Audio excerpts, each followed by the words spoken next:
Single phase winding के अंदर single phase supply आप दे सकते हैं, ठीक है, दे सकते हैं, हाँ बहुत अच्छी बात है। अच्छा, 3 फेज वाइंडिंग में 3 फेज सप्लाई दे सकते हैं सब लोग, ठीक है। 3 फेज वाइंडिंग में 6 तार अपने बाहर निकल के आ रहे हैं।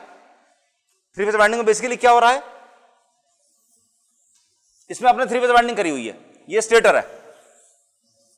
स्टेटर में आपने ये स्लॉट्स बनाए हुए हैं, स्टेटर के अंदर स्लॉट्स बने हुए हैं, ऐसे पूरे में स्लॉट्स बने हुए हैं, और इसके अंदर 3 फेज वाइंडिंग कर रखी है। तो 3 फेज वाइंडिंग करने की वजह से इसके अंदर 3 तार इसमें से बाहर आ रहे हैं। 3 फेज सप्लाई में कितने तार होते हैं, 3 तार होते हैं, ठीक है। वो तीनों तार आपने इसके अंदर जोड़ दिए, 3 फेज वाइंडिंग में 3 फेज सप्लाई चलेगी। 3 फेज वाइंडिंग में अगर आप 3 फेज सप्लाई दे देते हैं तो जो फील्ड बनती है वो फील्ड रिवॉल्विंग होती है। ये स्टेटमेंट है जिसको अच्छी तरह समझना है। इसको समझने के लिए शुरुआत से स्टार्ट करते हैं। डीसी वाइंडिंग में अगर आप डीसी सप्लाई देते हैं तब क्या होगा। मान लीजिए डीसी वाइंडिंग है। डीसी वाइंडिंग क्या है, ये मैग्नेट है, इसको आपको मैग्नेट बनाना है, इसके अंदर आपने वाइंडिंग कर ली और इसमें डीसी सप्लाई दे दी। डीसी सप्लाई जैसे ऑन करेंगे क्या होगा, यहां बन जाएगा नॉर्थ पोल, यहां बन जाएगा साउथ पोल, ठीक है। इस नॉर्थ में से एक डेफिनेट अमाउंट ऑफ फ्लक्स जो होता है, मतलब इसकी जो ताकत होगी, फील्ड की जो ताकत होगी जैसे इंग्लिश में बोलते हैं मैग्नेटिक फील्ड स्ट्रेंथ, वो कांस्टेंट है। हमेशा उतना ही फ्लक्स इसमें से निकलता रहेगा। नॉर्थ से निकलेगा साउथ के अंदर जाएगा, नॉर्थ से निकल के साउथ के अंदर जाता रहेगा, चलता रहेगा, हमेशा उतना ही रहेगा। मतलब फील्ड कैसी रहेगी, ऐसी कांस्टेंट है, इट्स अ कांस्टेंट फील्ड। हमेशा उसकी वैल्यू इतनी रहेगी, हमेशा कभी भी देख लो उतना ही इसकी जो फील्ड स्ट्रेंथ है, चीजों को अट्रैक्ट करने की जो कैपेसिटी है वो हमेशा उतनी की उतनी कांस्टेंट रहेगी, ना कम होगी ना ज्यादा होगी, ठीक। अब इसके बजाय अगर आप इसमें एसी सप्लाई देते हैं तब क्या होता है, इसी मैग्नेट के अंदर आपने सप्लाई दे दी AC,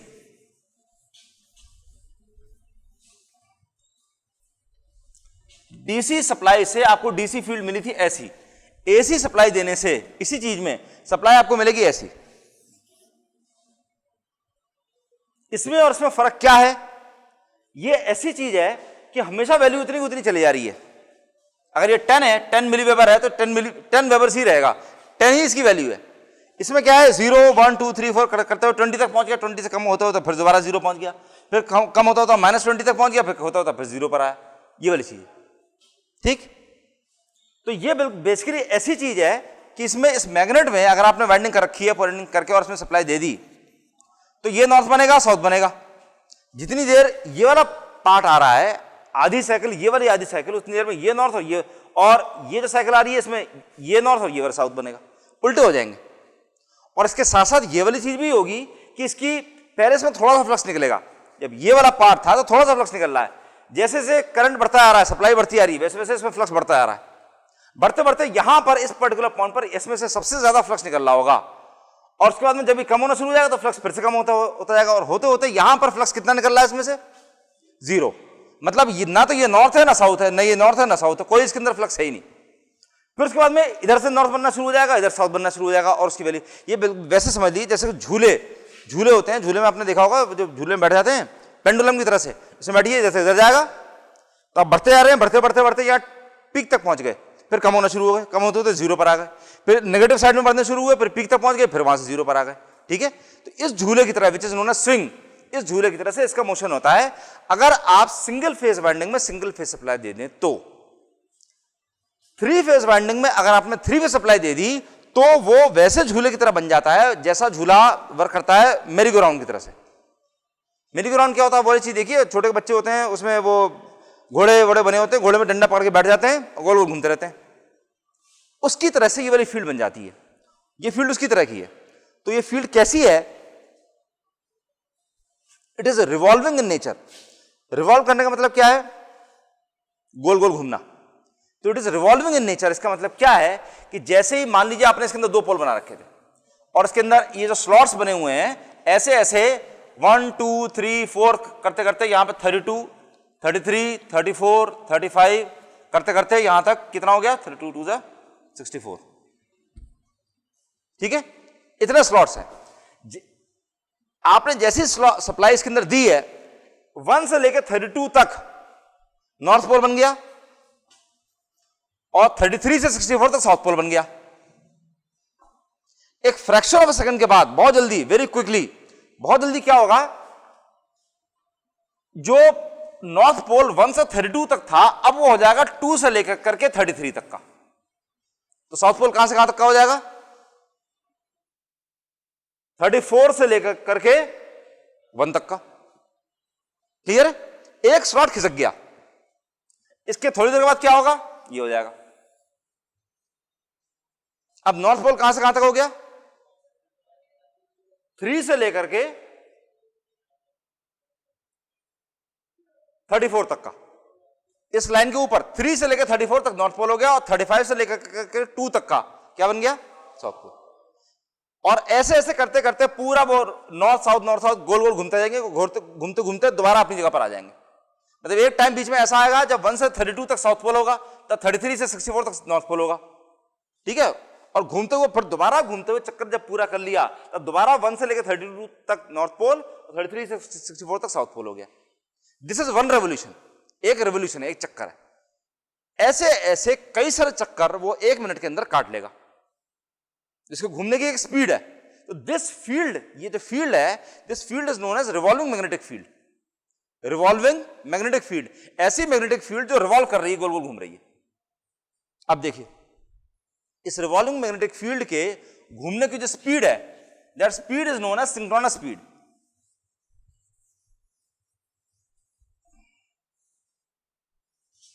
ns is equal to 120 f upon p, and this is known as synchronous speed.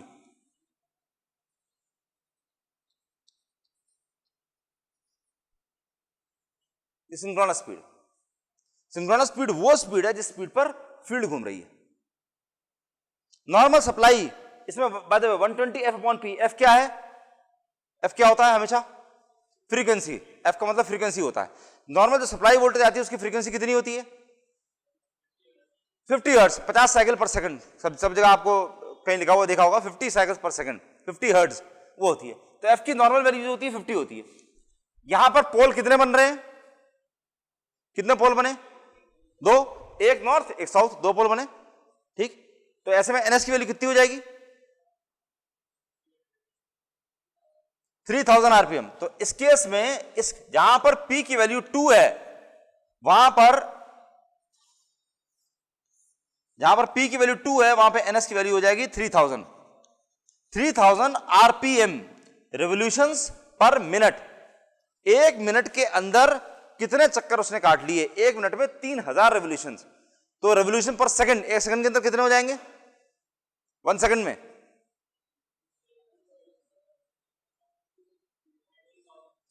तो इसमें हो गया 50 रेवोल्यूशंस पर सेकंड, रेवोल्यूशंस पर सेकंड।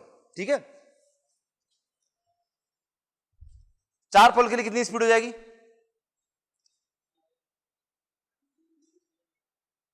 1500, 1500 आरपीएम। 6 पोल हैं तो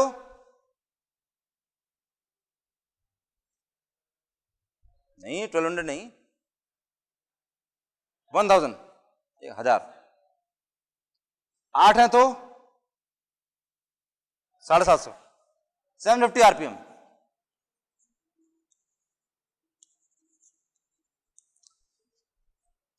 तो पॉइंट इज कि यहां पर जैसे जैसे आप नंबर ऑफ पोल्स बढ़ाते जा रहे हैं, as soon as you go on increasing the number of poles, you keep on reducing the amount of synchronous speed. Please remember that synchronous speed is that speed, synchronous speed वो वाली speed है जिस speed पर field घूम रही है। ठीक है, ना गेट दिस पिक्चर, ये वाली चीज इमेजिन करिए, एक स्टेटर रखा हुआ है, ये स्टेटर है। स्टेटर सब लोगों को याद है, स्टेटर क्या होता है, स्टेटर वो वाला पार्ट होता है जो अपनी जगह पर फिक्स रहता है, रखा हुआ रहता है। स्टेटर के अंदर आपने 3 फेज वाइंडिंग कर रखी है, चाहे जैसे भी कर रखी हो। वाइंडिंग कैसे करी हुई है, that is not in your course. ठीक है, अब ये स्टेटर है, स्टेटर के अंदर आपने 3 फेज वाइंडिंग करी हुई है, कैसे कर रखी है, दैट्स नॉट योर प्रॉब्लम। पंखों के अंदर आपने वाइंडिंग करी हुई देखी है, it's just a bunch of winding, कैसे करी हुई है, don't worry about that, that's not a part of your syllabus. Winding कर रखी है, 3 फेज वाइंडिंग कर रखी है, उसमें 3 तार उसके अंदर बाहर आ रहे हैं। अब ये वाली चीज मैं आप लोगों से जानना चाहता हूं, अगर इसके अंदर आपने 3 फेज वाइंडिंग दे दी, 3 फेज सप्लाई दे दी है और रिवॉल्विंग मैग्नेटिक फील्ड घूमनी शुरू हो गई, ठीक, अभी रोटर इसके अंदर नहीं लगाया हुआ है, दैट्स ऑल, खाली स्ट्रेट रखा हुआ है, और इसमें आपने 3 फेज सप्लाई दे दी, तो आपको दिखाई क्या देगा? Please note my question, what will you see? आपको दिखाई क्या देने वाला है? स्टेटर है, स्टेटर के अंदर 3 फेज वाइंडिंग कर रखी है और आपने स्विच ऑन कर दिया सप्लाई का, 3 फेज सप्लाई दे दी, अब आपको क्या दिखने वाला है? क्या चीज होते हुए दिखाई देगी? रोटर उसके अंदर है नहीं, तो आपको क्या होते हुए दिखाई देगा?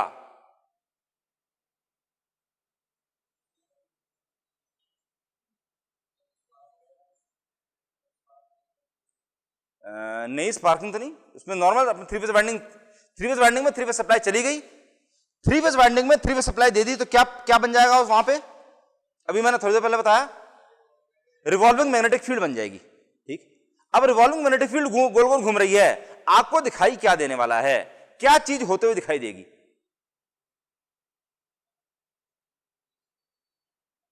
ओके, ठीक है, जवाब है कुछ नहीं। तो जवाब यह है यहां पे कि आपको कुछ भी दिखाई नहीं देगा, मतलब कुछ भी होते हुए दिखाई नहीं देगा। There is nothing happening. Stator रखा हुआ है, स्टेटर में आपने 3 फेज सप्लाई दे दी, field is revolving at 3000 RPM, but you can not see anything, can not differentiate. आपको देखने में कुछ भी फर्क समझ में नहीं आएगा कि जब स्विच ऑन करने से पहले क्या हो रहा था, स्विच ऑन करने के बाद में क्या हो रहा था। Until and unless the rotor is there, जब तक रोटर नहीं लगाते तब तक कुछ भी होता हुआ दिखाई नहीं देगा। ये चीज समझ में आ गई सब लोगों को, ठीक। अब आपने इसके अंदर रोटर लगाया, बाय द वे ये रोटर लगाने के बाद में सबसे पहले चीज ये बताऊंगा कि इसमें इस रोटर, ये जो मैंने बनाया हुआ है ये डायग्राम गलत है। और इसमें गलत क्या है कि इसमें मैंने जो एयर गैप है, ये एयर गैप रोटर और स्टेटर के बीच में एयर गैप मैंने बहुत ज्यादा दिखाया हुआ है, ठीक है। This is shown to be too much, actually ये this is only 2 to 3 millimetres, 2 से 3 मिलीमीटर का होता है, it's very small, it's barely differentiable, बहुत छोटा सा होता है, ठीक है। तो खाली आपको फर्क बताने के लिए आपको ये इतना बड़ा गैप बताया, नहीं तो नहीं होगा। अब रोटर के अंदर आपने क्या करा हुआ है, रोटर के अंदर कॉपर की बार्स हैं, you have made a cage. Cage जानते हो क्या होता है? पिंजरा। पिंजरा जैसा आपने बना रखा है, पिंजरा कैसा होता है, आपने कॉपर की कई सारी बार्स ली, जैसे एक ये सारी कई सारी बार्स ले ली, ठीक, और इसके ऊपर एक पट्टी ऊपर से लगा दी, मतलब कई सारी बार्स है, ये ऐसी बार्स हैं, एक पट्टी ऊपर से फिट कर दी, एक पट्टी पीछे से फिट कर दी, पिंजरा बन गया। Can you imagine that? बड़ा सिंपल सा पिंजरा है, जैसे पिंजरा होता है, दैट्स ऑल, बस खाली वो पिंजरा बना करके आपने रोटर के अंदर एक कॉपर की बार्स ऐसी लगा रखी है, ये कॉपर की बार्स लगी हुई है कई सारी।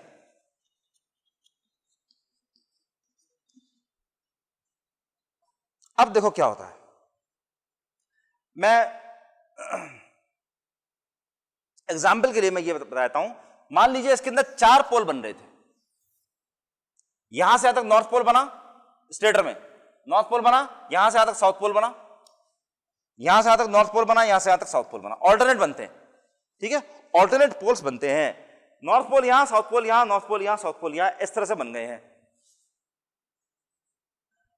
अब देखिए क्या होता है, जिस टाइम आपने सप्लाई ऑन करी उस टाइम ये वाला कनेक्टर जो था, ये कनेक्टर किस पोल की इन्फ्लुएंस में आया था?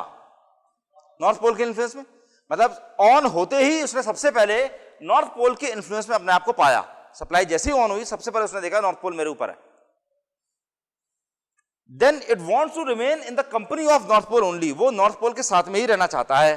अब नॉर्थ पोल अगर भाग के आगे आ जाएगा, थोड़ी देर के बाद क्या होने वाला है, नॉर्थ पोल इधर आ जाएगा, साउथ पोल इधर आ जाएगा, नॉर्थ पोल इधर चला जाएगा, साउथ पोल इधर चला जाएगा, चारों पोल घूमने वाले हैं, एक एक स्लॉट खिसकते जा रहे हैं। तो नॉर्थ पोल खिसकता जा रहा है आगे, नॉर्थ पोल जब खिसकता जा रहा है तो ये कनेक्टर में इसके लिए क्या करेगा, उसी के साथ साथ भागना शुरू कर देगा। यही वाला काम सारे कनेक्टर्स करते हैं, इमीडिएटली जो भी उनके ऊपर पोल था, they want the relative speed to be minimized. ये बड़ा इंपॉर्टेंट पॉइंट है, how to minimize the relative motion, relative motion खत्म करना है।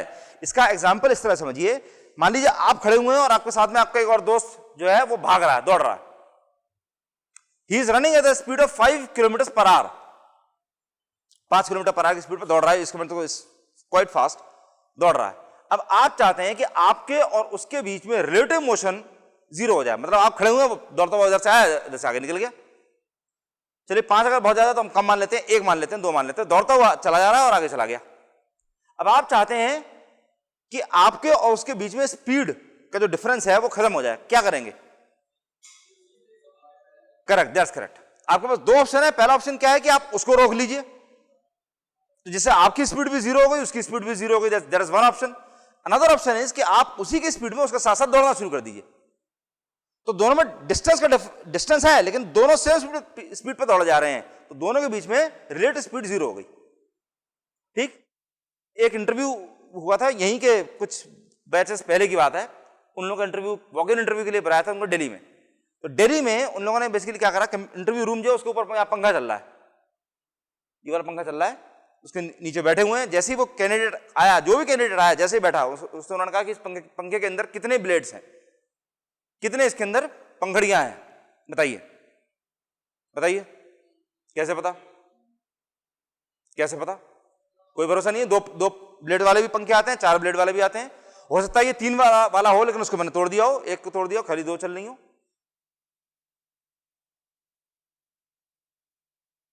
दैट्स करेक्ट, ये वाली बात सही है। This is one possible answer. कई तरह के पॉसिबल आंसर है। देखो ये इंटरव्यू है, ये वो वाला इंटरव्यू नहीं है जहां पर मैं आपसे पूछ रहा हूं कि 2 पोल की मोटर का आरपीएम कितना होगा। That is only one answer, खाली एक ही आंसर इसमें होगा, 3000 आरपीएम, दैट्स इट। ना 2999, ना 3001 आरपीएम, 3000 आरपीएम ही जवाब है। But these are practical questions, इसका कोई एक फिक्स जवाब नहीं होता।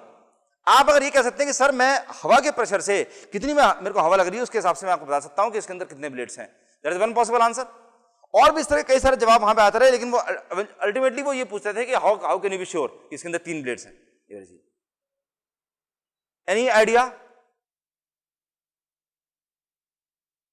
हाँ, लेकिन इंटरव्यू जहां हो रहा है उसमें तो आप अभी भी घुसे हैं, तो आपके अंदर आने के बाद में तो लाइट नहीं गई है।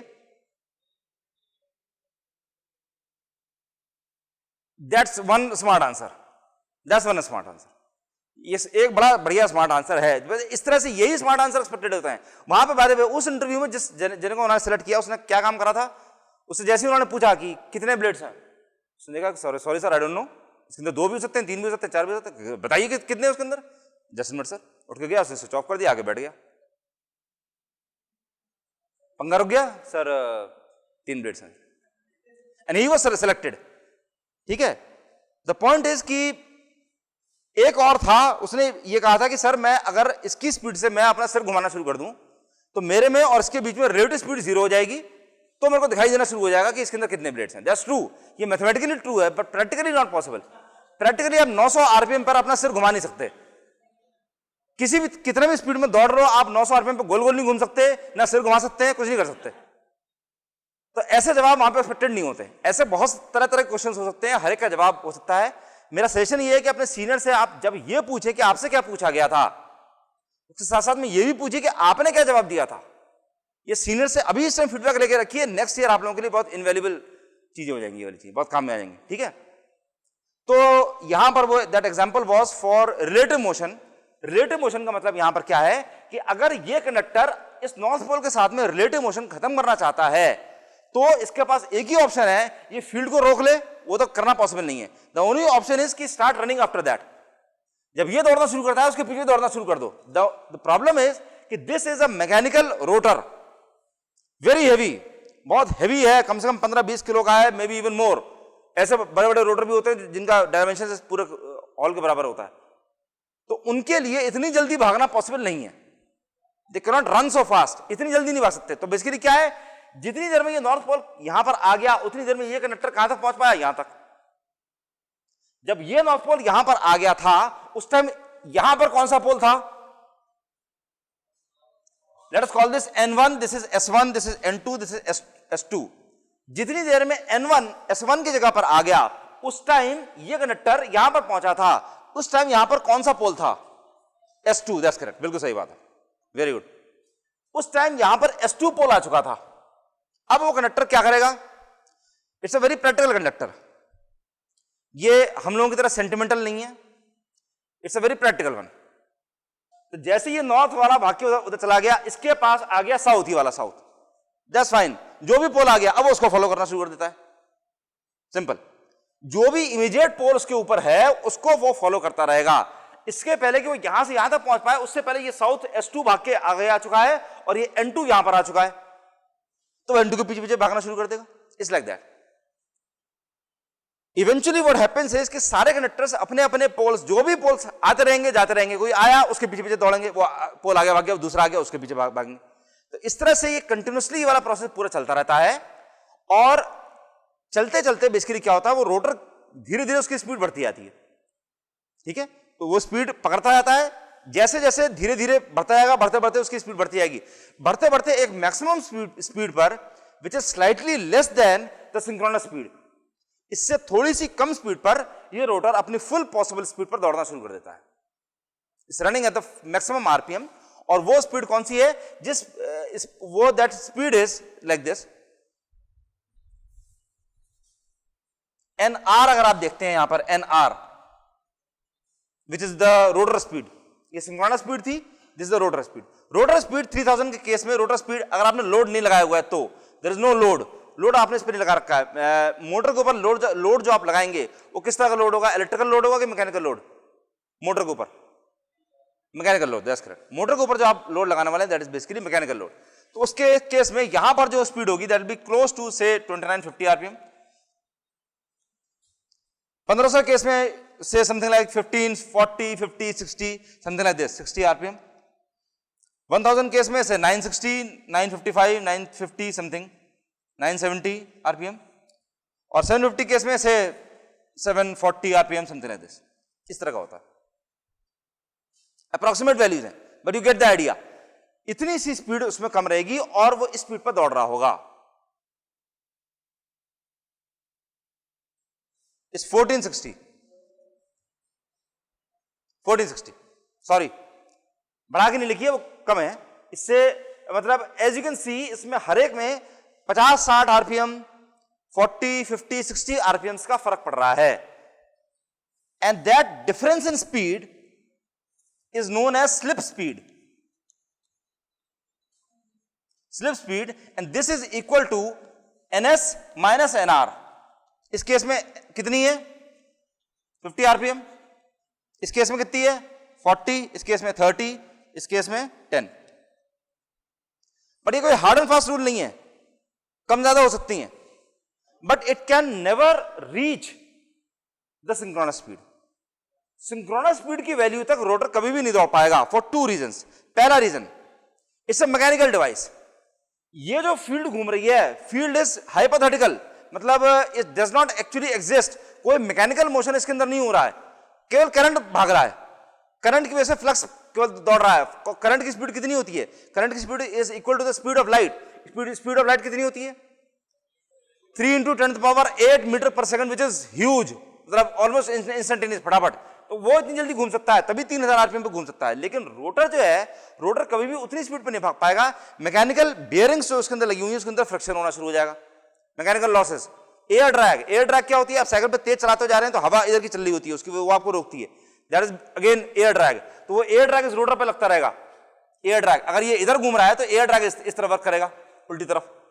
एयर ड्रैग हो गया, बेयरिंग्स पर मैकेनिकल फ्रिक्शन हो रहा है। इस तरह के अलग अलग फ्रिक्शंस की वजह से एक तो ये कभी स्पीड पर नहीं दौड़ पाएगा। दूसरा जो प्रिंसिपल रीजन है, वो रीजन क्या है? अगर रोटर की स्पीड सिंक्रोनस स्पीड के बराबर अगर हो गई, रोटर की स्पीड अगर सिंक्रोनस स्पीड के बराबर हो गई, तो इसमें और इसमें रिलेटिव मोशन कितना हो जाएगा? 0। अगर 0 हो गया तो induction motor will stop. Induction motor work ही कर रही है रिलेटिव मोशन की वजह से। रिलेटिव मोशन होता है, रिलेटिव मोशन होने की वजह से इसमें ईएमएफ इंड्यूस होता है, Faraday's laws of electromagnetic induction, जो आपने पिछले यूनिट में पढ़ी थी, सेम यूनिट। रिलेटिव मोशन की वजह से इसमें ईएमएफ इंड्यूस हो रहा है, उसकी वजह से इसके अंदर करंट फ्लो कर रहा है। करंट फ्लो करने की वजह से इसके अंदर टॉर्क बन रहा है। अगर रिलेटिव मोशन दोनों में नहीं होगा, फील्ड में और रोटर में अगर रिलेटिव मोशन नहीं होगा, तो इसके अंदर ईएमएफ बनना बंद हो जाएगा। ईएमएफ बनना अगर बंद हो गया तो इसके अंदर करंट बनना बंद हो जाएगा। अगर करंट बंद हो गई तो इसके अंदर टॉर्क नहीं बनेगा। No torque means no motoring motion, it stops. ठीक है, इस तरह से इंडक्शन मोटर बंद हो जाएगी। तो इसलिए रेट मोशन इसके अंदर होना जरूरी है, इसी वजह से अपने आप होता भी रहता है, नहीं तो इंडक्शन मोटर वैसे भी काम नहीं कर पाती। प्लस इंडक्शन मोटर के अंदर एक लास्ट पॉइंट ये चीज है, इसके अंदर एक और प्रॉपर्टी ये है कि आप इस पर लोड अगर बढ़ा देंगे, this is known as self relieving property. अगर आप इस पर लोड बढ़ा देते हैं, this is no load speed. ये जितनी स्पीड्स आपको यहां पे दिखा रखी हैं एनआर की वैल्यू 2950, 1460, ये जितनी स्पीड आपको दिखा रखी है 2950, 1460, 970, 740, ये सारी नो लोड स्पीड है। अगर आप लोड बढ़ा देते हैं तो इसकी वैल्यू 2950 से और कम हो जाएगी। लोड और बढ़ा देते हैं और कम हो जाएगी, होते होते 2900 आरपीएम, 2800, 2700, 2500, 2000 इस तक जा सकती है। इससे कम नॉर्मली करते नहीं है। और प्लस ये वाली चीज ध्यान रखिए कि जितनी इसकी स्पीड कम होती जाएगी, जितना लोड बढ़ाते जाएंगे उतनी इसकी स्पीड कम हो जाएगी, करंट की वैल्यू बढ़ती जाएगी, उतना ज्यादा करंट लेगी। मोटर के बारे में ये वाली चीज तो आप जानते ही हैं कि जितना भी मोटर के ऊपर लोड बढ़ा देते हैं उतनी वो करंट ज्यादा लेती है। ठीक है।